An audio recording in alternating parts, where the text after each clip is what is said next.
Okay, we are showing you a video of the photo mosaic wall. We actually logged into Twitter and we are going to grab a picture and show you exactly how this works here.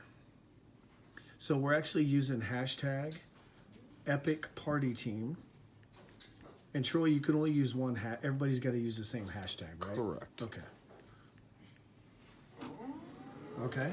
And then boom, then it goes, the picture goes to our computer, then we hit approve. Then you come over here to the printer and we want to show you the printouts. We actually have a bunch printing now, but it prints about 1 per second, just to let you know. Okay. And then you can see it prints the squares and everything. You don't have to cut.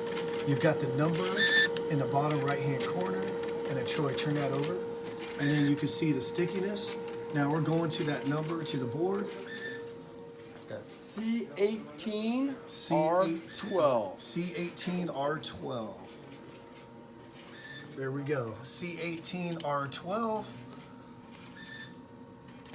Beautiful. Now, as you can see, we are making the Epic Party Team logo. This is a 3 feet by 5 feet board we're using. And Troy, is it 444 photos? Is that right? Is what we're printing.